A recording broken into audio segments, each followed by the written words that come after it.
Lilybeth ASMR.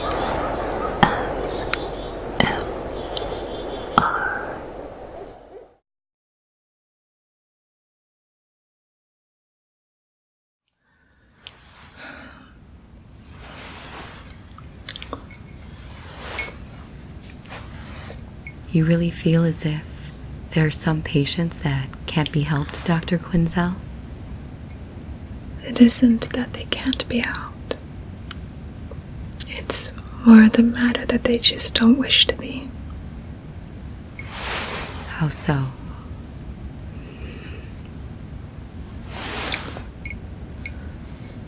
I find they sabotage every chance at the progress that they can get with their therapy. It is as if they dwell in an endless limbo that they don't wish to break out of. They don't seek progress. So I believe, in a sense, they want nothing to change. And so nothing will change for them. You're still so early into your career here. It has only been a year since I hired you. Since when did you grow so cynical on me, Harleen? Joan, I'm not cynical. I'm just being realistic. I see the same faces every month, ever since I've been here. And our more violent criminal population of the ward. And,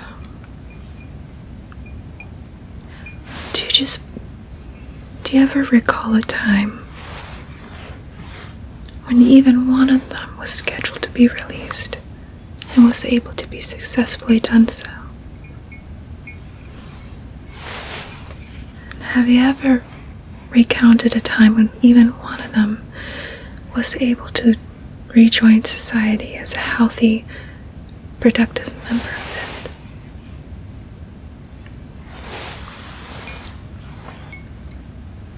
it? I haven't seen it happen since I've been here. Point taken, I suppose. We've had the courts reconsider the initial terms of many of our patients from the maximum security ward. May I ask then, why do you still choose to work here at Arkham? Because I have to try. Even if it won't help. Well then, I have another case file for you to look over. However, I have to warn you. Go on. This individual will be the most difficult case you may ever take on. I am not the first then. Far from it.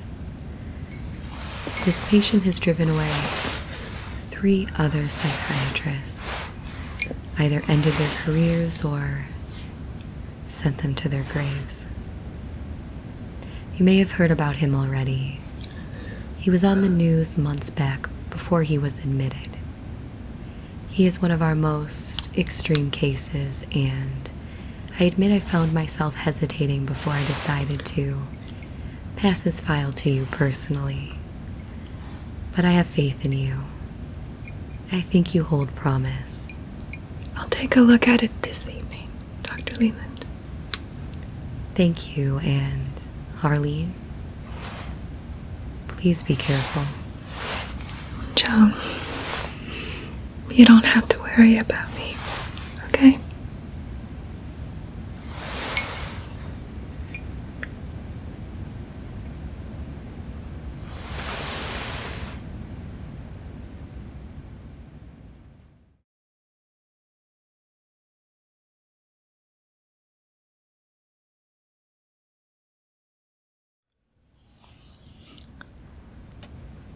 My name is Dr. Harleen Quinzel.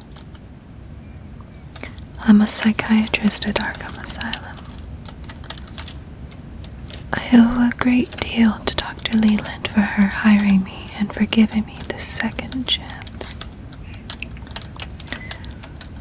Life hasn't always been easy for me. most.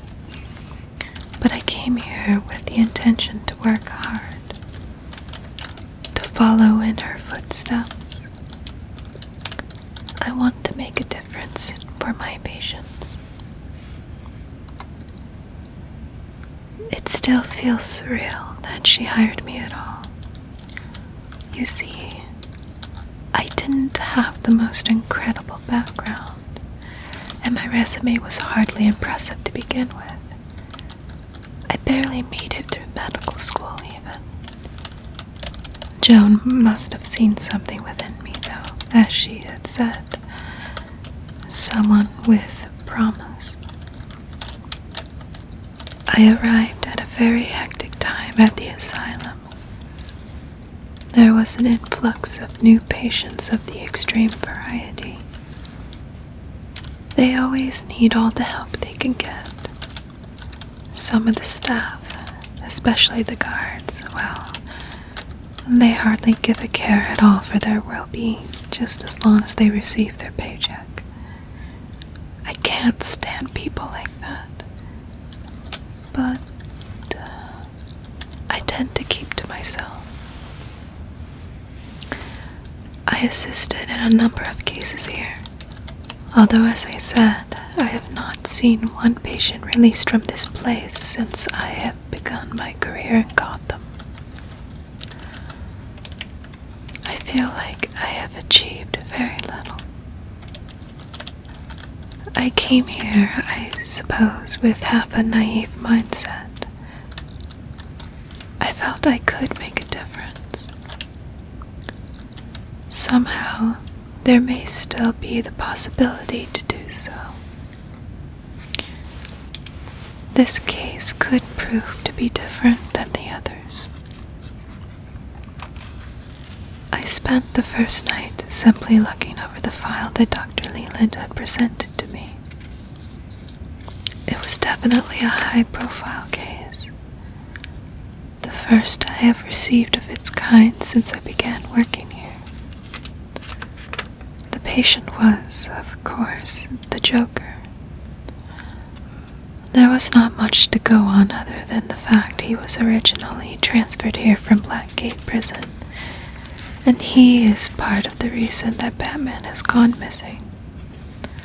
No one can explain why, and no one, of course, can also explain the passing of Harvey Dent. They say he had also lost his mind. I imagine even he might have wound up here himself if he had survived. Given what he has gone through, I wouldn't blame him in the least. The origins of the Joker continue to remain a mystery. No one even knows his real name. I know just by looking over his file and his records that he likes to keep it that way. One can be assured that he never speaks the truth. It would be a rarity for him to even do so, if he even speaks the truth at all.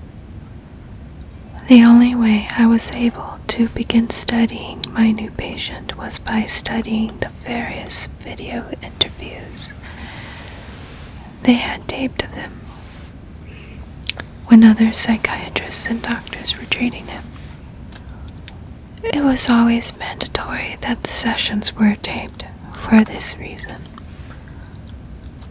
I am to be the fourth psychiatrist in the span of 5 months to treat the Joker. An average of almost a month at most with each previous doctor before me. I think only one of them managed to make it past a month before they met their demise. And that was the third psychiatrist, Dr. Blake. A month ago, there was an explosion in his office. It happened shortly after his very last session with the Joker himself. We were all sent home at the time, on paid leave, of course, while they had to evacuate the portion of the asylum and do reconstruction. It was a disaster. Luckily, we were able to receive funding from Bruce Wayne Enterprises. That was a miracle in itself, as we tend to rely heavily on donations.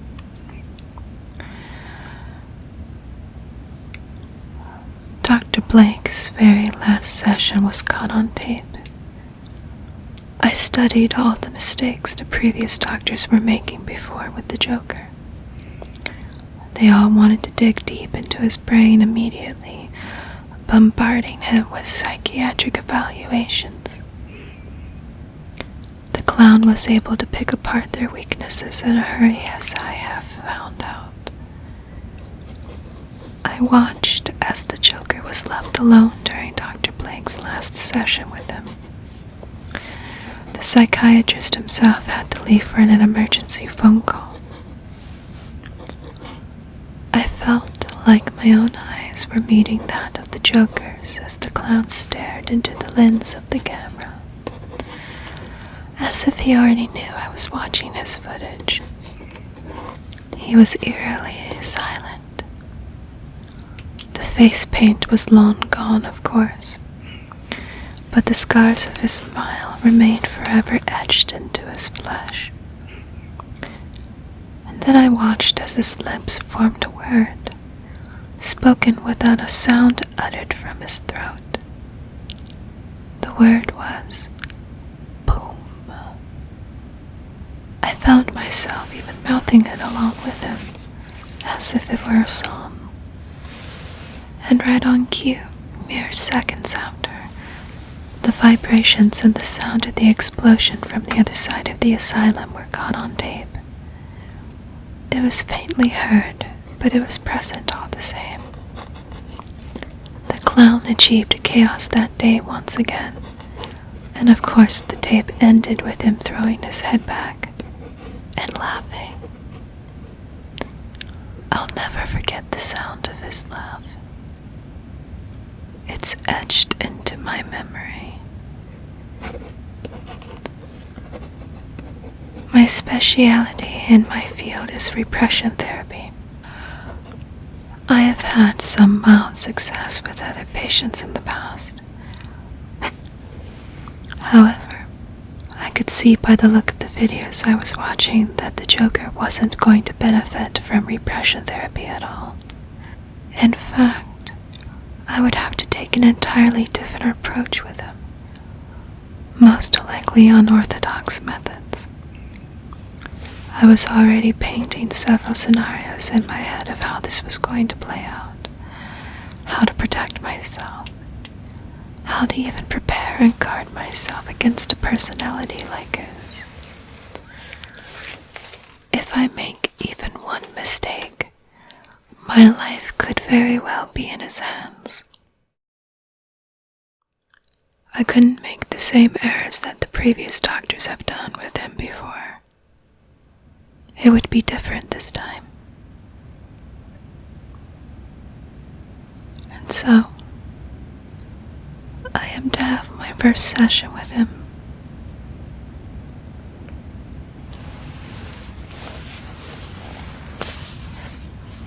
Of course, at first, the guards insisted on binding the Joker with a straitjacket and chaining him to a chair. The chair itself had been installed onto the floor and bolted down. The room itself felt more like a prison.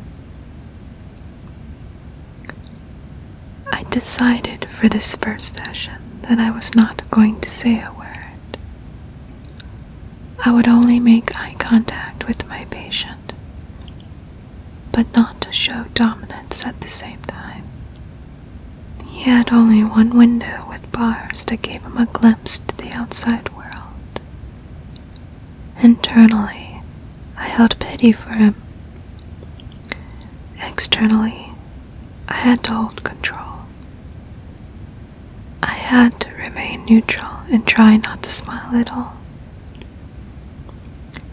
And while we were using body language, I had to be very careful with how I presented mine to him. The camera was there in the corner, of course, timers that had already been set to record by the other guards. It was routine with any session, with any psychiatrist. I did note that the Joker had somehow loosened his arms out of the straitjacket in secret. If he had wanted to, he could have assaulted me right then and there. We were, in fact, alone together. He just continued to pretend that he was strapped in that chair. And we held each other's gaze. I might have accidentally smiled at one point, I'm not entirely sure. But if I had, it was not a fatal flaw. I would be able to recover. Soon enough, we both felt more at ease with one another. Our breaths were even and in sync. It was almost like a game. I silently hoped it would play an advantage for me to establish both trust and fascination with me. I had to keep his interest in order to survive. And before I knew it, the hour was gone, and the guards were already opening the doors. Time flew by too fast. Some psychiatrists would say I had wasted the hour with the way I held this session, but I beg to differ. I knew, at least, I had gained interest with my patient. I would wait 2 whole days before I allowed the next session to take place. This time, I would try an unorthodox tactic.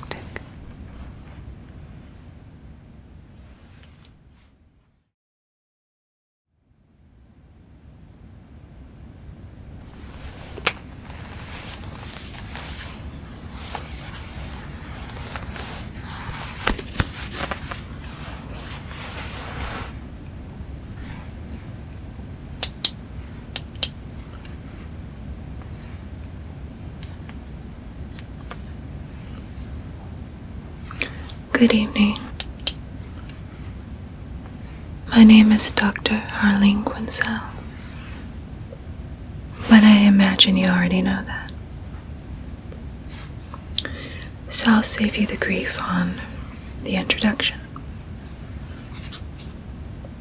I am very pleased that you can make it to our session today.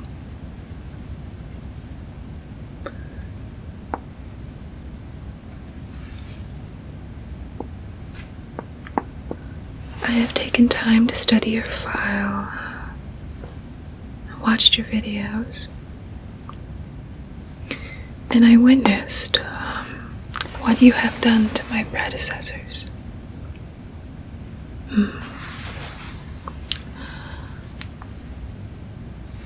I'm quite certain that conventional methods of treatment are not going to work with you. Furthermore, I doubt unconventional methods will work either, in your case.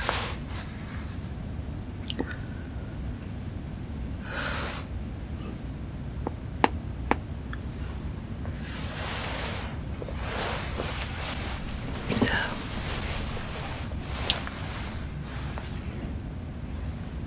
I am, however, going to turn off this camera. Because it won't be necessary.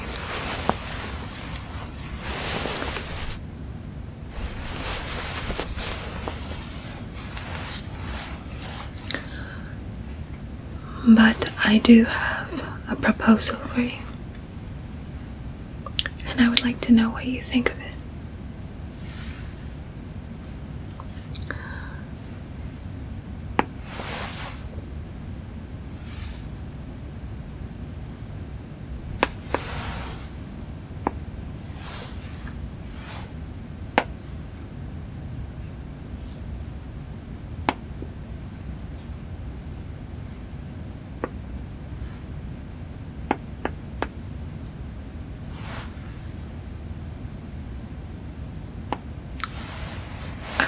have a real dialogue with you.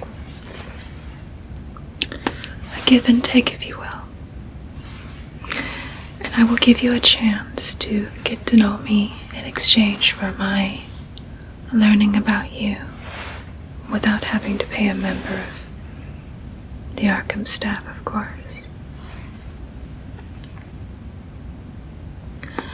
For information.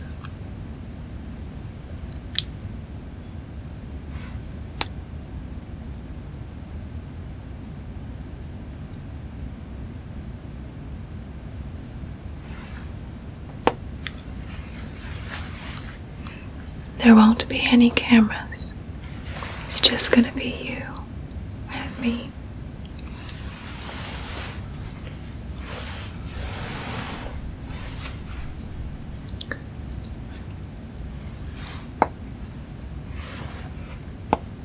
However, I do have certain conditions that will need to be met during our sessions.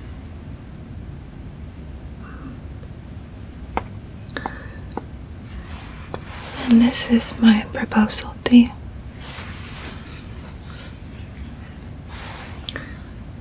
For every question I ask of you, you will be able to ask one of me in turn, and I will provide you an answer.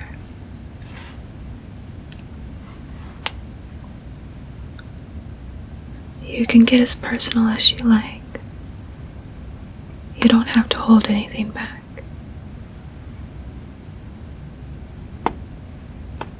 And I won't hold anything back from you within reason.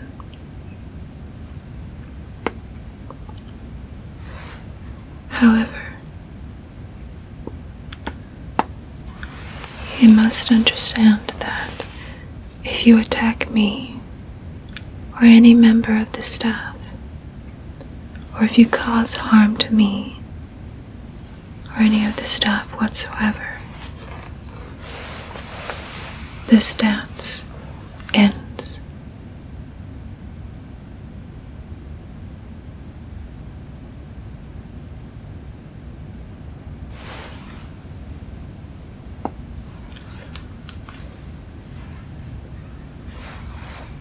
And I can easily say that neither one of us would find that very satisfying, would we?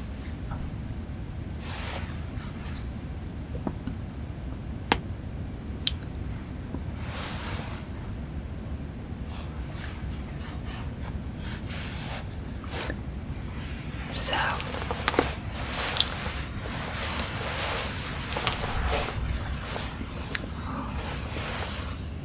what do you say? Do you care to tango?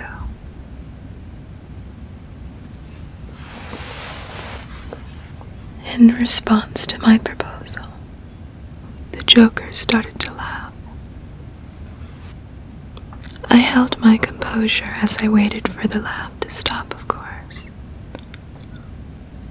It was perhaps a clue that I was on the right track, perhaps, or maybe not. The clown proves to be unpredictable.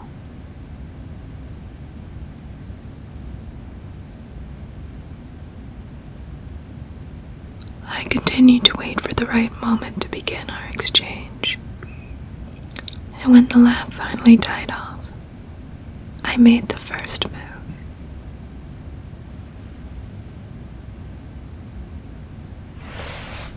So, what is your first question?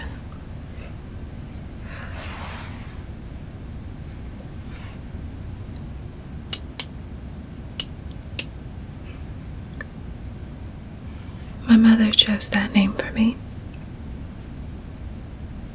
And yes, I get that comment a lot, that it does remind people of the Harlequin,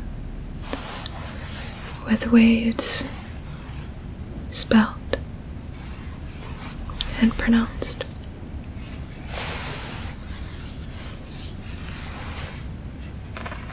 My question for you is that You could have killed me 2 days ago. I noticed that your arms were not properly strapped within your straitjacket. Why didn't you kill me?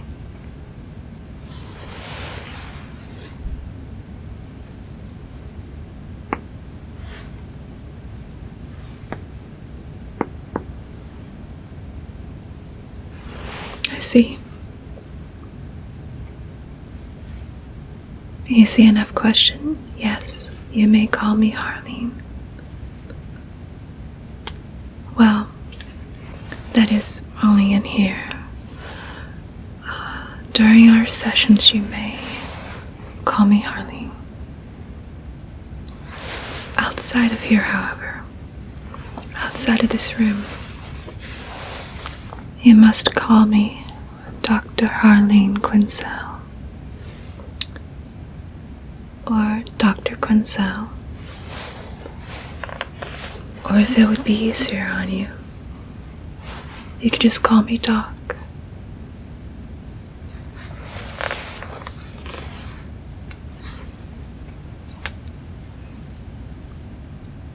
Have to keep it professional to everyone else within hearing distance, as you know and understand. So, in that case, what should I call you?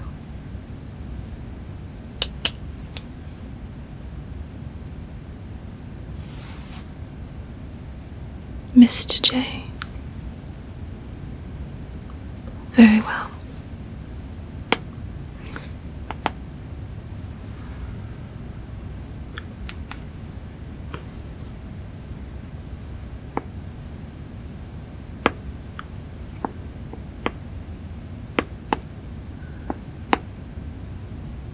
And what is your next question?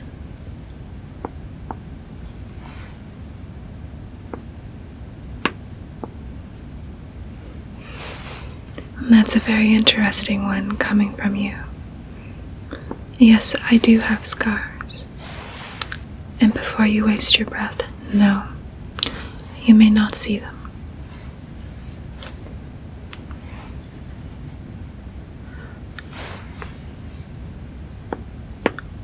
Did you arrange to have your previous doctor killed?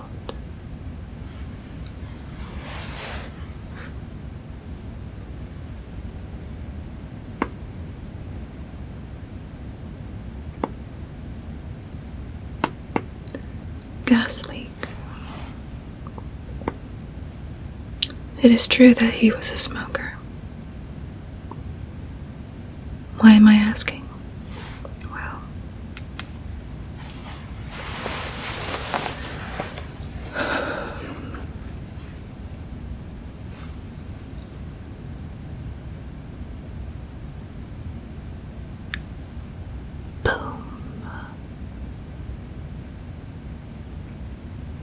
the Joker began to laugh again.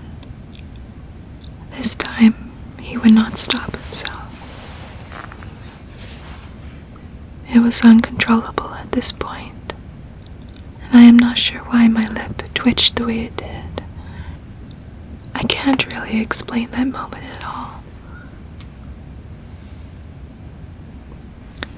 I did my best to keep my nerves intact as best I could while he continued to just laugh. And laugh. And laugh. Over and over and over again.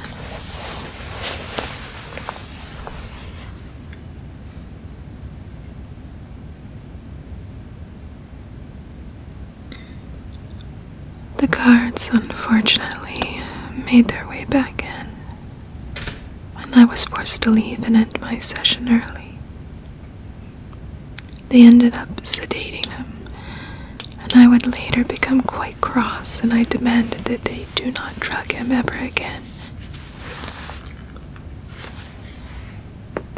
I would later have a private hearing with Dr. Arkham, and the argument I had to present to him was that drugging the Joker would compromise our progress together.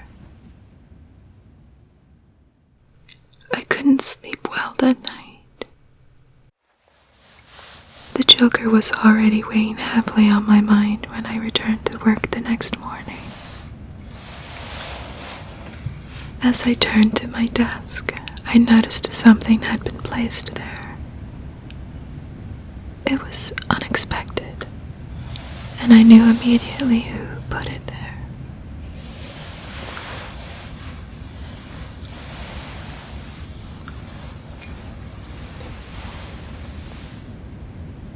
The red rose. It struck a chord within me, and slowly I began to unravel the meaning behind it. The purple vase, the greenery of the leaves, the fragile red petals. It defined the Joker's image. For the first time, I feel, in many years,